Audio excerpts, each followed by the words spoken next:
Hi hello everyone. So India की सबसे बड़ी डिपॉजिटरी सीडीएसएल, इस पे आज हम डिस्कशन करेंगे। रिजल्ट हमने इनका Q2 का ऑलरेडी कवर किया है। बहुत अच्छे नंबर्स इन्होंने रिपोर्ट करे थे। टॉप लाइन का ग्रोथ काफी अच्छा था, मार्जिन प्रॉफिट दोनों में बहुत अच्छा एक्सपेंशन था।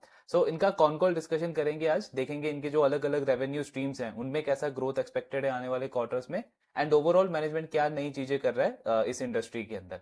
सो इनका Q2 का रिजल्ट अगर हम एक बार दोबारा से गो थ्रू करें तो इनका टॉप लाइन का ग्रोथ अगर आप देखोगे कंसोलिडेटेड लेवल पे, सो ऑलमोस्ट 50-55% की ग्रोथ आई थी। ग्रोथ मोमेंटम कंटिन्यू है कंपनी का।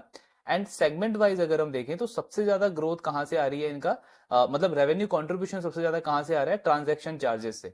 So last year second quarter में सबसे ज्यादा जो रेवेन्यू कंट्रीब्यूट करता था कंपनी के लिए वो था इनका एनुअल इश्यूअर इनकम। 63 करोड़ के आसपास इनकम इनका यहां से आता था।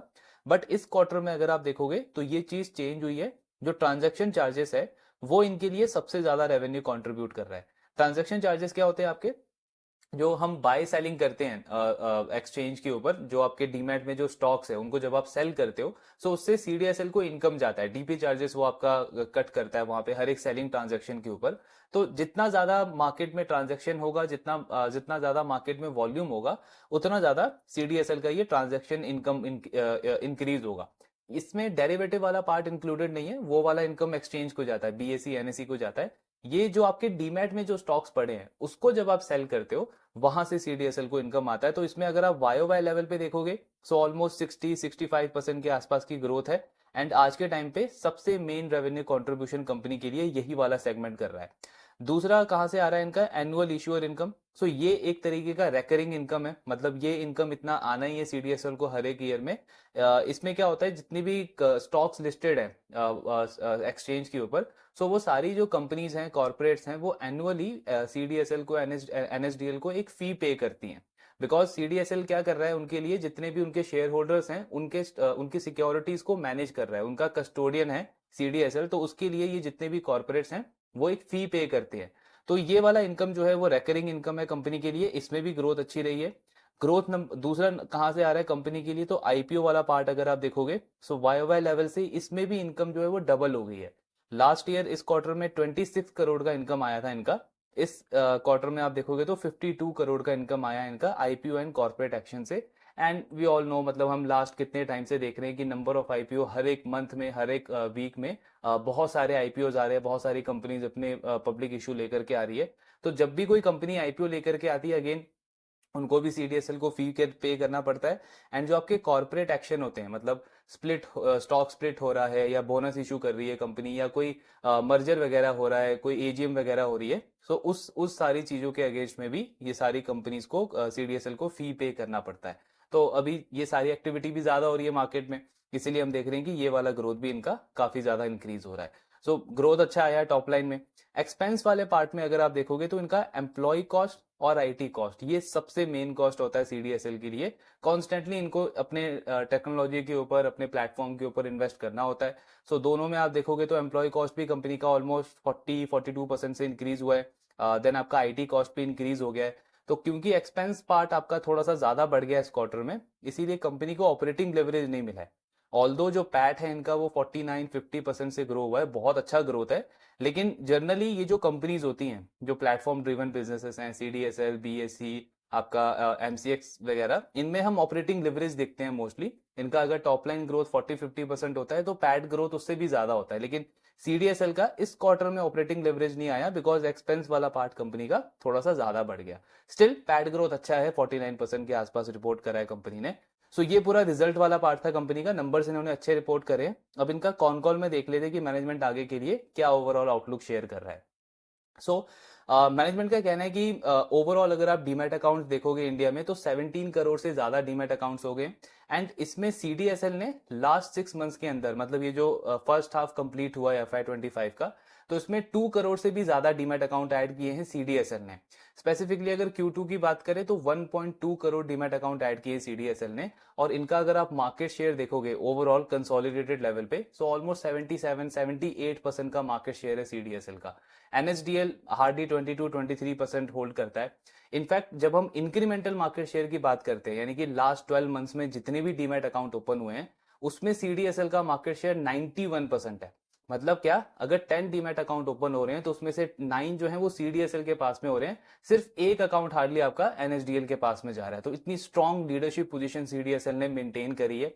सबसे इंटरेस्टिंग पॉइंट ये है कि अगर आप 4-5 ईयर्स पहले का डेटा देखोगे तो ये बिल्कुल अपोजिट पिक्चर था। मतलब एनएसडीएल का मार्केट शेयर उस टाइम पे 54-55% के आसपास था, एंड सीडीएसएल 50% से भी कम मार्केट शेयर होल्ड करता था डिपॉजिटरी इंडस्ट्री के अंदर। बट लास्ट 4-5 ईयर्स में क्या ऐसी चीजें हुई है कि इस कंपनी का इतना ज्यादा मार्केट शेयर इंक्रीज हो गया। मतलब हर एक क्वार्टर का डेटा देखो आप, या फिर हर एक फाइनेंशियल ईयर का जब हम डेटा देखते हैं, तो NSDL constantly market share lose करता जा रहा है, एंड सीडीएसएल का मार्केट शेयर बहुत तेजी से बढ़ा है। तो सबसे पहले चीज आप देखोगे कि नंबर ऑफ डीमेट अकाउंट बहुत ज्यादा बढ़े हैं। मतलब कोविड से पहले अराउंड 3 करोड़ 4 करोड़ के आसपास टोटल डीमैट अकाउंट थे। आज 17 करोड़ से भी ज्यादा डीमैट अकाउंट है, मतलब 4 टाइम से भी ज्यादा ग्रोथ आई है नंबर ऑफ डीमैट अकाउंट में। और नंबर ऑफ डीमैट अकाउंट में किसका पार्टिसिपेशन बढ़ा है, तो रिटेल का पार्टिसिपेशन सबसे ज्यादा बढ़ा है। अब इसको ड्राइव किसने किया है, ये जो ग्रोथ आया है, ये जो नए इन्वेस्टर्स आए हैं, ये मोस्टली कहाँ से आए हैं, आपके डिस्काउंट ब्रोकर से आए हैं, डिजिटल ब्रोकर से आए हैं। बिकॉज जब भी हम डेटा देखते हैं, सो चाहे जीरोदा हो, एंजल हो, ग्रो हो, अब स्टॉक्स हो, इन सारी कंपनीज के जो न्यू अकाउंट हैं वो काफी तेजी से इंक्रीज हुए हैं, और जो आपके ट्रेडिशनल ब्रोकर्स हैं, जो बैंक बेस्ड ब्रोकर्स हैं, उन्होंने मार्केट शेयर कॉन्स्टेंटली लूज किया है। अब इसके अंदर एक इंटरेस्टिंग चीज क्या हुई है कि ये जो डिजिटल ब्रोकर्स हैं, जीरोधा, ग्रो, एंजल वन वगैरह, ये जो इनका जो एसोसिएशन है वो सीडीएसएल के साथ में है। सो बिकॉज सीडीएसएल का जो कंप्लायंस वाला पार्ट है वो थोड़ा सा फ्लेक्सिबल है कंपेयर टू एनएसडीएल, प्लस जो आपको कैपिटल इन्वेस्ट करना पड़ता है एज डीपी बनने के लिए सीडीएसएल के साथ में, वो भी कम लगता है सीडीएसएल के साथ जब आप बनते हो कंपेयर टू एनएसडीएल। तो क्योंकि ये डिजिटल ब्रोकर्स है तो आपको बिजनेस को रन करने में कम कॉस्ट लगता है, और आप डिस्काउंट वाला जो आपका बिजनेस मॉडल है उसको आप अच्छे से प्ले कर सकते हो। सो इसीलिए सारे डिजिटल ब्रोकर्स प्रेफर करते हैं कि सीडीएसएल के साथ में हमारा एसोसिएशन रहे। तो ये सबसे बड़ा रीजन है, क्योंकि डिजिटल ब्रोकर्स ने लास्ट 4-5 ईयर्स में बहुत ज्यादा मार्केट शेयर गेन किया है। मतलब अगर हम एनएसई का एक्टिव क्लाइंट का डेटा भी देखते हैं लास्ट 2-3 ईयर्स का, तो हर एक क्वार्टर में हमको दिखता है कि जो टॉप 5 डिजिटल ब्रोकर्स हैं, 60-65% जो क्लाइंट एक्टिव हैं वो वहां से आते हैं। बाकी सारे जो ब्रोकर्स है, ट्रेडिशनल ब्रोकर्स है, उनका मार्केट शेयर लगातार कम होता जा रहा है। और एनएसडीएल का ट्रेडिशनली कैसा रहता है कि जो बैंक बेस्ड ब्रोकर्स हैं, जो इंस्टीट्यूशन ब्रोकर्स हैं, वो उनके साथ ज्यादा प्रेफर करता है काम करना। सो यही बड़ा रीजन है कि इंडस्ट्री के अंदर जो बड़ी ग्रोथ आई है रिटेल पार्टिसिपेशन के अंदर, वो आई है डिजिटल ब्रोकर्स की तरफ से। एंड उनका एसोसिएशन क्योंकि सीडीएसएल के साथ में था, तो इसीलिए हमने इतना इतना शार्प इंक्रीज देखा है इस कंपनी के मार्केट शेयर के अंदर। अब यहां से आगे का अगर आप आउटलुक समझोगे, सो अनलेस सीडीएसएल के प्लेटफॉर्म में कोई बहुत बड़ा डिसरप्शन नहीं होता, या इनका कोई टेक्नोलॉजी में प्रॉब्लम नहीं आता बहुत बड़ा, तब तक कोई ऐसा चांस लगता नहीं है कि ये सारे डिजिटल ब्रोकर जो है वो अपना सारा डेटा वगैरह स्विच करके एनएसडीएल या किसी और डिपॉजिटरी के पास में जाएंगे। तो उसका मतलब क्या है कि ये जो 77-80% के आसपास सीडीएसएल मार्केट शेयर होल्ड कर रही है आज के टाइम पे, बहुत कम चांस है कि ये मार्केट शेयर यहां से कम हो, या फिर बहुत बड़े नंबर से कम हो। हाँ, ये हो सकता है कि एनएसडीएल थोड़ा बहुत मार्केट शेयर अपना इंप्रूव कर सकता है कुछ और टेक्नोलॉजी चेंजेस करके, कुछ कंप्लायंस वाले पार्ट पे, लेकिन स्टिल ये 70-80% का मार्केट शेयर लगता नहीं है कि वापस 60% भी जाएगा, जिस तरीके से बिकॉज स्विचिंग कॉस्ट बहुत ज्यादा मतलब एक तरीके से हिट करेगी इन सारे प्लेयर्स को, जितने भी ये डिजिटल ब्रोकर्स है। तो वही पॉइंट है कि अगर कोई बड़ा डिस्क्रिप्शन नहीं आता, तो बहुत हाई चांस है कि सीडीएसएल इस मार्केट शेयर को कंट्रोल करके रख सकता है, होल्ड करके रख सकता है। तो यही रीजन है कि इनका ग्रोथ मोमेंटम कंटिन्यूसली हम देख रहे हैं लास्ट 3-4 ईयर से चल रहा है। देन मैनेजमेंट कह रही है कि जो इनकी सब्सिडरी है सीवीएल केआरए, जो सब्सिडरी है, उसमें भी बहुत अच्छी ग्रोथ आई है पैट के नंबर में। वाई वाई लेवल पे पैट इनका डबल हो गया है। सो 32 करोड़ का प्रॉफिट था इस बिजनेस से लास्ट फर्स्ट हाफ के अंदर। इस क्वार्टर में इस फर्स्ट हाफ के अंदर 66 करोड़ का पैट कंपनी ने रिपोर्ट करा है। तो सीवीएल केआरए का भी बिजनेस मॉडल अगर आप देखोगे तो बहुत एसेट लाइट मॉडल है। इंडिया की आई थिंक सबसे बड़ी केवाईसी रिकॉर्ड होल्ड करने वाली कंपनी है ये। मॉडल क्या है, इनमें जितनी भी आपके जो केवाईसी के जो डेटा होते हैं वो सब ये कंपनी मैनेज करती है। सो कल को अगर आपको किसी भी ब्रोकर के पास में डीमैट अकाउंट ओपन करना है, या कहीं पे आपको म्यूचुअल फंड में इन्वेस्ट करना है, कोई इंश्योरेंस में आपको पॉलिसी वगैरह परचेज करनी है, तो हर एक चीज के लिए आपको आज के टाइम पे केवाईसी मैंडेटरी है। तो जब भी आपका ब्रोकर या जो एएमसी कंपनी है वो आपका केवाईसी का डेटा फेच करेगी, तो उसको सीवीएल को पे करना पड़ता है, एक फी पे करनी पड़ती है। तो एक तरीके का आप देखो ये भी बहुत ज्यादा एसेट लाइट मॉडल बन जाता है, क्योंकि ज्यादा इन्वेस्टमेंट आपका लगता नहीं है, एंड जितना ज्यादा डेटा आप कलेक्ट करते जाओगे उतना ज्यादा आपका फ्यूचर में इनकम बढ़ता जाएगा। तो यहाँ यहाँ पे भी जो कंपनी का पैट है वो वाई वाई लेवल पे डबल हो गया है। देन कंपनी कह रही है कि जो ई वोटिंग और जो कंसोलिडेटेड अकाउंट स्टेटमेंट भेजते हैं ये इन्वेस्टर्स वगैरह को, उससे भी ऑलमोस्ट 45 करोड़ की इनकम आई है कंपनी को फर्स्ट हाफ के अंदर। तो उनके टोटल इनकम में 8 to 9% जो इनकम है वो इनका इस वाले पार्ट से आ रहा है। देन अभी कुछ टाइम पहले गवर्नमेंट ने एक चीज मैंडेटरी करी है कि जितनी भी प्राइवेट लिमिटेड कंपनीज हैं, जो अनलिस्टेड कंपनीज हैं, उनके लिए ये मैंडेटरी कर दिया है कि मतलब एक सर्टेन शेयर कैपिटल जो उनका है उसके ऊपर अगर वो कैपिटल रेज करते हैं, फंड रेज करते हैं या शेयर इशू करते हैं प्राइवेट मार्केट में, सो उनको अपने स्टॉक्स को मैंडेटरीली डीमेटेरियलाइज कराना पड़ेगा। तो अगेन ये भी सीडीएसएल के लिए, एनएसडीएल के लिए एक बहुत बड़ा रेवेन्यू पूल बन जाता है। एंड इस क्वार्टर में इस कंपनी के लिए 9 करोड़ के आसपास का इनकम आया है इस वाले पार्ट से। कंपनी कह रही है कि लास्ट 3 मंथ्स में ऑलमोस्ट 3400 कंपनीज ने डीमेटेरियलाइज करवाया है हमारे पास, और इसमें से 5 करोड़ जो हमको इनकम आया वो एडमिशन फी आया है। बाकी का जो इनकम है वो एन्युटी इनकम है, मतलब ये नेक्स्ट ईयर भी आएगा कंपनी को। तो अगर डेटा हम देखें, एमसीए का जो डेटा आया था कुछ टाइम पहले, ऑलमोस्ट 80,000 ऐसी कंपनीज हैं जो एलिजिबल है, जो अगर फंड रेज करेगी अगले कुछ टाइम में तो उनको मैंडेटरीली अपने स्टॉक्स को, शेयर्स को डीमेटेरियलाइज कराना पड़ेगा। तो अगेन ये एक बहुत बड़ा रेवेन्यू स्ट्रीम बन सकता है सीडीएसएल एंड एनएसडीएल के लिए। देन सीडीएसएल ने भी थोड़ा सा प्राइस कट किया है। जो आप स्टॉक सेल करते हो तो आपको जो डीपी चार्जेस लगता है उसमें इन्होंने 25 पैसे का डिस्काउंट दिया है एक तरीके से। एंड अगर फीमेल का अकाउंट है तो उसको 50 पैसे चार्जेस ये कम किए हैं। कंपनी कह रही है कि क्योंकि ये 1 अक्टूबर से स्टार्ट हुआ है तो इसका जो इम्पैक्ट आएगा वो थर्ड क्वार्टर के अंदर आएगा। बट लगता नहीं कि कुछ खास इम्पैक्ट आएगा, बिकॉज जिस तरीके से न्यू पार्टिसिपेंट्स बढ़ते जा रहे हैं मार्केट में, कुछ खास इसका इम्पैक्ट आना नहीं चाहिए कंपनी के ओवरऑल इनकम के ऊपर। देन इनका एक्सपेंस पार्ट इंक्रीज हो गया था। एम्प्लॉय एक्सपेंस हमने देखा 40-41% से बढ़ा है। तो कंपनी कह रही है कि जो हमने एनुअल अप्रेजल दिया है अपने एम्प्लॉयज को, जो बोनसेस वगैरह दिए हैं, एक तो उसकी वजह से हमारा एम्प्लॉय कॉस्ट इंक्रीज हुआ है, एक्सपेंस इंक्रीज हुआ है। दूसरा जो हमारा इन्वेस्टमेंट रहता है टेक्नोलॉजी के ऊपर, हमारे प्लेटफॉर्म के ऊपर, सो वो हमको कॉन्स्टेंटली करना पड़ता है। बिकॉज सीडीएसएल, बीएसई, ये एमसीएक्स वगैरह जो प्लेटफॉर्म है, इनको सेबी की तरफ से स्ट्रिक्ट गाइडलाइन होती है कि जितने इनकी टोटल कैपेसिटी है, मतलब पर मिनट पर सेकंड जितना ट्रांजैक्शन ये मैनेज कर सकते हैं अपने प्लेटफॉर्म पे, उसके कंपैरिजन में यूटिलाइजेशन इनको 40-50% के आसपास ही रखनी पड़ती है। जैसे आप मैन्युफैक्चरिंग कंपनीज को देखते हो कि अगर उनका 100% की कैपेसिटी है तो जैसे उनका यूटिलाइजेशन 80-85% जाता है वो एक फर्दर कैपेक्स करती है। सिमिलरली इन कंपनीज को, इंक्लूडिंग ब्रोकिंग कंपनीज को भी, अपने प्लेटफॉर्म के ऊपर जैसे इनका यूटिलाइजेशन 40-50% तक जाता है, सो इनको फर्दर कैपेक्स करना पड़ता है, अपने अपने जो प्लेटफॉर्म है उस पर और ज्यादा इन्वेस्टमेंट करना पड़ता है। तो ये इन्वेस्टमेंट इनका कॉन्स्टेंटली चलता रहता है, लेकिन बहुत हैवी कैपेक्स नहीं होता। बिकॉज जैसे ही मार्केट में न्यू पार्टिसिपेट्स आएंगे, आपका ट्रेडिंग वॉल्यूम बढ़ेगा, तो आपका ऑपरेटिंग लिवरेज मिलना शुरू हो जाता है, क्योंकि वो तो इन्वेस्टमेंट आपने वन टाइम करके रख दिया। लेकिन अब जब ट्रेडिंग वॉल्यूम इंक्रीज होगा, ज्यादा सेलिंग होगी, ज्यादा पार्टिसिपेंट्स आएंगे, आईपीओ ज्यादा आएगा, तो आपका इनकम ऑटोमेटिकली इंक्रीज होता जाएगा। इसीलिए आप देखोगे कि जब बुल मार्केट आता है तो इन कंपनीज का टॉप लाइन ग्रो होता है 40-50%, लेकिन जो बॉटम लाइन है वो डबल होता रहता है हर एक क्वार्टर में। तो कंपनी कह रही है कि ये बीच बीच में हमको करना पड़ता है, इसीलिए हमारा ये एक्सपेंस पार्ट थोड़ा सा इंक्रीज हो गया इस क्वार्टर में। देन बैलेंस शीट बहुत स्ट्रांग होती है इन कंपनी की। सो अभी अराउंड 1400 करोड़ के आसपास का कैश इन्वेस्टमेंट अवेलेबल है सीडीएसएल के पास में। इनफैक्ट अगर आप बीएसई का भी देखोगे, सो 8000 करोड़ के आसपास उनके बैलेंस शीट में भी कैश इन्वेस्टमेंट है। आई थिंक एमसीएक्स के पास में भी 3000 करोड़ के आसपास अवेलेबल है।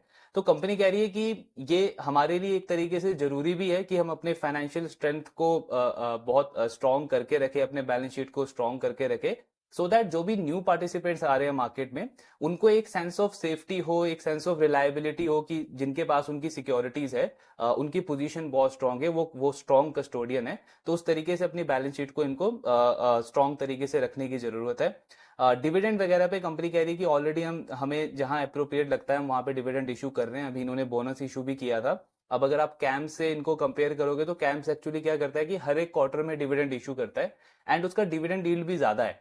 पर उसके अगेंस्ट में कंपनी कह रही है कि कैम्स का जो मॉडल है वो भी डिफरेंट है। हमारे पास ऑलमोस्ट हम 78-80 लाख करोड़ का ऑलमोस्ट डीमैट शेयर हम मैनेज करते हैं, सिक्योरिटीज मैनेज करते हैं।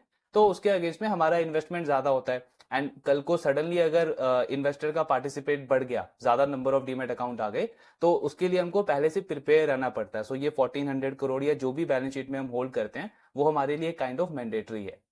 देन अभी आईआरडीआई से एक तरीके से मैंडेटरी हो गया कि जो भी आपके इंश्योरेंस पॉलिसीज हैं उसको आपको डीमेटेरियलाइज कराना पड़ेगा। तो कंपनी कह रही है कि अभी तक इनके पास कुछ ज्यादा आया नहीं है बिजनेस वहां से, क्योंकि इस वाले सेगमेंट में जो इंश्योरेंस कंपनीज हैं उन पे डिपेंडेंसी ज्यादा है। मतलब insurance company, general insurance, life insurance company जब इनके पास अप्रोच करेगी तो वहीं से इनके पास बिजनेस आएगा।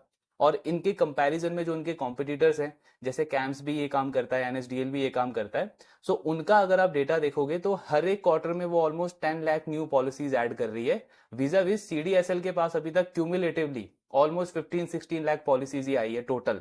तो इसका मतलब क्या है कि वो जो दोनों प्लेयर है वो मार्केट शेयर गेन कर रहे हैं इस वाले पार्ट के ऊपर। तो सीडीएसएल कह रहा है कि मे बी यहाँ पे चांस ये है कि हमारे जो कॉम्पिटिटर्स है वो थोड़े से बेटर रेट ऑफर कर रहे हो, बार्गेनिंग कर रहे हो उन प्लेयर्स के साथ में। हमें वो पाथ सही नहीं लगता, हमें लगता है कि उस तरीके से हमें बिजनेस को ग्रो नहीं करना है। तो इन्होंने क्या किया कि अपने पोर्टल पे एक ऑप्शन प्रोवाइड कर दिया है पॉलिसी होल्डर्स को डायरेक्टली। सो जो पॉलिसी होल्डर है वो खुद से जाके इनके पोर्टल पे लॉगिन आईडी वगैरह क्रिएट करके अपनी जो पॉलिसीज है उनको वो डीमटेरियलाइज करा सकता है। तो कंपनी कह रही है कि हम इस वाली स्ट्रेटेजी पे बैट कर रहे हैं एंड हमको कॉन्फिडेंट है कि इससे आने वाले क्वार्टर्स में अच्छा ग्रोथ आएगा। सो हमको देखना होगा कि नेक्स्ट जो 2-3 क्वार्टर्स हैं उसमें इस स्ट्रेटेजी से इनकी जो नंबर ऑफ पॉलिसीज है उसमें किस तरीके की ग्रोथ रहती है, क्योंकि यहाँ पे थोड़ा सा ये लैग कर रहा है कंपेयर टू कॉम्पिटिटर्स।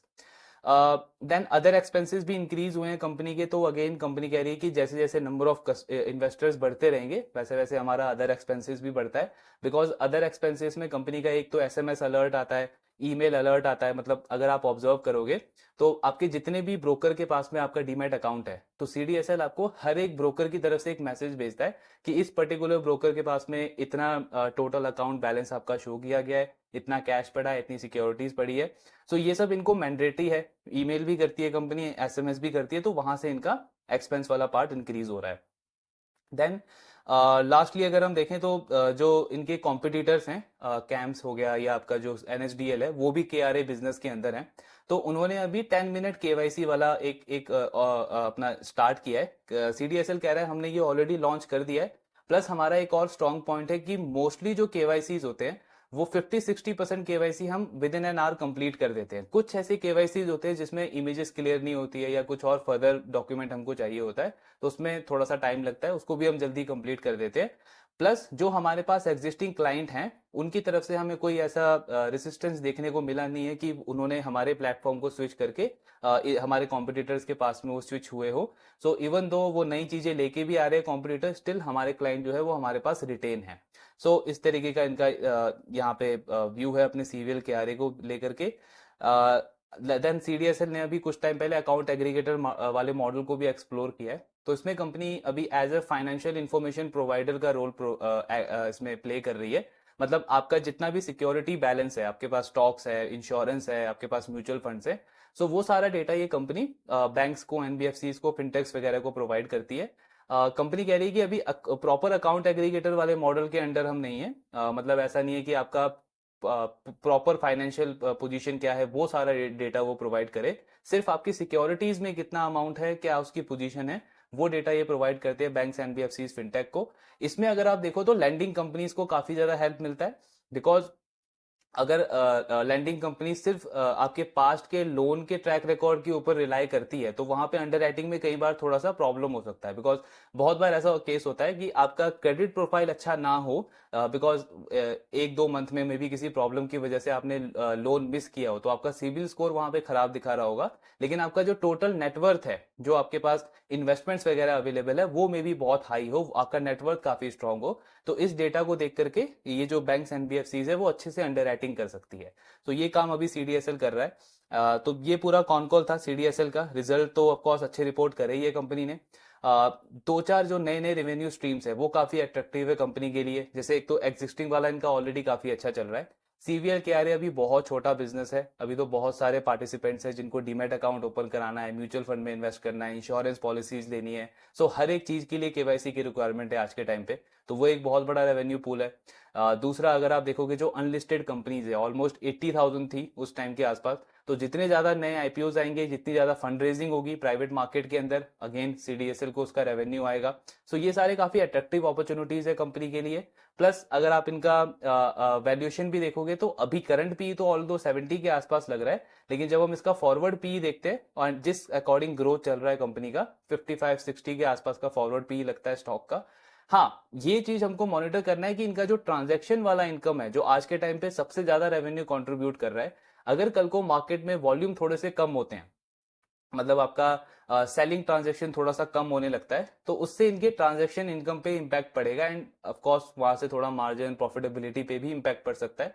तो उस चीज को क्लोजली मॉनिटर करना है, लेकिन अभी करंट सिनेरियो में ऐसा दिख नहीं रहा है, बिकॉज थोड़ा बहुत जो इम्पैक्ट पड़ा है, पड़ा भी है ट्रांजैक्शन में, वो डेरिवेटिव वाले पार्ट पे पड़ा है। सेबी ने जो न्यू रेगुलेशंस उसके उसके अंदर लेकर के आए हैं। बाकी आईपीओ वाला भी पार्ट हम देख रहे हैं कि काफी स्ट्रॉन्ग तरीके से नई कंपनीज अपनी लिस्टिंग करा रही है, तो उससे भी एडिशनल इनकम कंपनी को आता रहेगा।